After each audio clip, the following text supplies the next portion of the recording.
Hello everyone, how are you all? I hope you are having a great day today because after hearing this news, you're gonna have an even better day. So the important news that we wanna talk about with you is all about Baldur's Gate 3. As you may know, Baldur's Gate is finally coming out of early access, and with it, we've got a long patch list of upcoming content that we wanted to talk about in this video.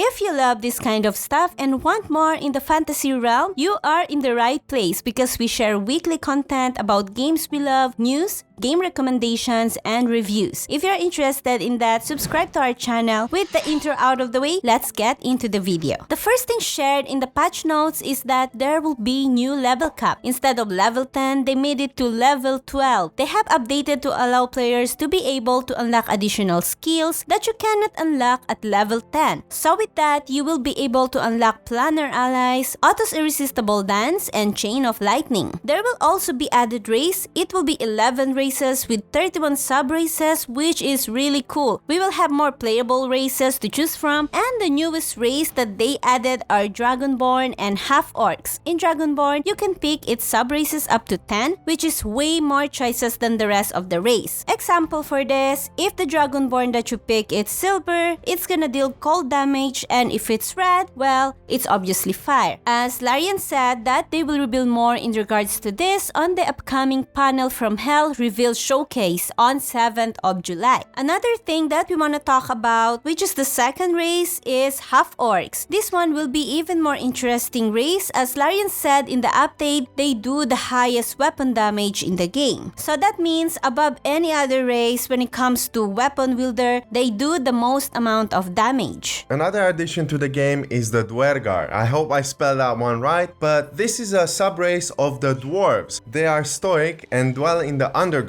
With the addition of the Dwergar, there will be additional 200 dialogues added into the game, which is gonna bring a lot of conversation with your characters and other things that you're gonna see in the game. And that is super exciting. The new classes and subclasses are being introduced for each class that was available during the early access. There will be at least one more new subclass available at launch. This means a total of 46 subclasses will be available across all 12 classes. Hold your toes because we are going to talk about the monk class. So the monk class is a master of manipulation when it comes to combat. They can do pushing, pulling, and stunning enemies across the battlefield. The monk's playstyle, it's pretty much a combination between a fighter and a rogue, and there are three subclasses of monks. The first one is the open hand, which is more direct, where there's a lot of combat involved, where you use the punching, pushing, and stunning enemies. The second one is the shadow monks, which are more stealthy. They're using a lot of evasion and they act more like ninjas. The shadow monk is more agile and nimble. They can escape if they get in sticky situations. They can use stealth at their advantage. And the third class is the four elements, which is a combination between a spellcaster and a monk. And the four elements subclass is a combination of spellcaster with the monk abilities, where the monk is gonna be able to use different kinds of elements throughout its combat when it's trying to punch the enemy, and it's gonna make for a much more variety of spells that you're gonna use in order to interact with each enemy. So that makes it more like a hybrid, which is quite interesting to see. The patch note is a quite lengthy one, but we wanted to talk about something really important, which is the release date. And as you may know, Larian is gonna launch the PC version of the game a lot sooner than the PlayStation 5 version. The PC release version will be on 3rd of August now. This is to allow more space for players to try out the game and see for themselves before other major launches are gonna happen. As you know, Starfield is coming very soon, and that is a massive game, and I'm pretty sure Baldur's Gate is as well a big one, which is gonna take you maybe 50 to 100 hours to complete, if not more, if you're planning to go and try different routes and stuff like that. With the additional races and subclasses, it is fun to try them out and see for yourself. So that gives them more room. The initial release date was 6th of September, so the majority of players who are playing Baldur's Gate and other games such as that are going to be able to test it out and play it a lot sooner. That's a good thing as well for the PlayStation 5 because Starfield is gonna be only Xbox and PC exclusive, so PlayStation players won't be able to play the game. So in exchange, they will be able to play Baldur's Gate 3, which is coming out on the 6th of September. As for the Xbox version, we don't know yet when it's gonna be fully released. If there's gonna be any kind of news, they're probably gonna share it down the line, so we just have to wait and see. So that's pretty much all the news for today. This is pretty much like the part 1 that we wanted to talk about. Initially, we wanted to only talk about the release date, but after seeing the whole patch notes, we were impressed about the amount of content that is coming to Baldur's Gate 3. It's a lot to talk about in one single video, and we wanted to make it short, so we're gonna make a part 2 for this one where we're gonna talk about other things that are presented in the patch notes. So if you're interested in that, stick around. By subscribing to our channel, hitting the thumbs up helps us a lot to reach out to other people because it really helps to grow our channel and it would mean the world to us. Commenting as well helps us a lot to know if you actually enjoy this kind of content, if you want to see more types of news regarding upcoming games such as Baldur's Gate or Starfield or anything like that. Let us know in the comments below. What do you think about this patch notes? What will be your preferred class or subclass and sub-race or race? We're really curious to know. I know Armea has played this game quite a lot in the early access and she's super excited to see this game coming out, and we highly recommend trying this game out if you've enjoyed Divinity Original Sin or any kind of game of that kind of sort. But that's pretty much what we wanted to talk about. One more thing before we go, we have a Discord channel. If you want to join, it's very simple. All you have to do is go in the description of this video and click below to join our Discord channel. We have a community of people over there that enjoy all kinds of games, so you're pretty much gonna find somebody that you can relate to. We have giveaways monthly. This month we are gonna have Diablo 4, so if you're interested in that, and in the next couple of weeks we're gonna announce what's coming further in August and going forward from there. So if you're interested in that and want to join our community, it would mean a lot to us. We're there active every single day, so if you want to be up to date with anything we do, joining us is gonna help out a lot and also to know us much more better. So that's all for today's video. Thank you very much for watching. My name is Vashral and together with Armea, this has been a Tellplay news video. That's all from us. Take care, stay safe, and happy gaming.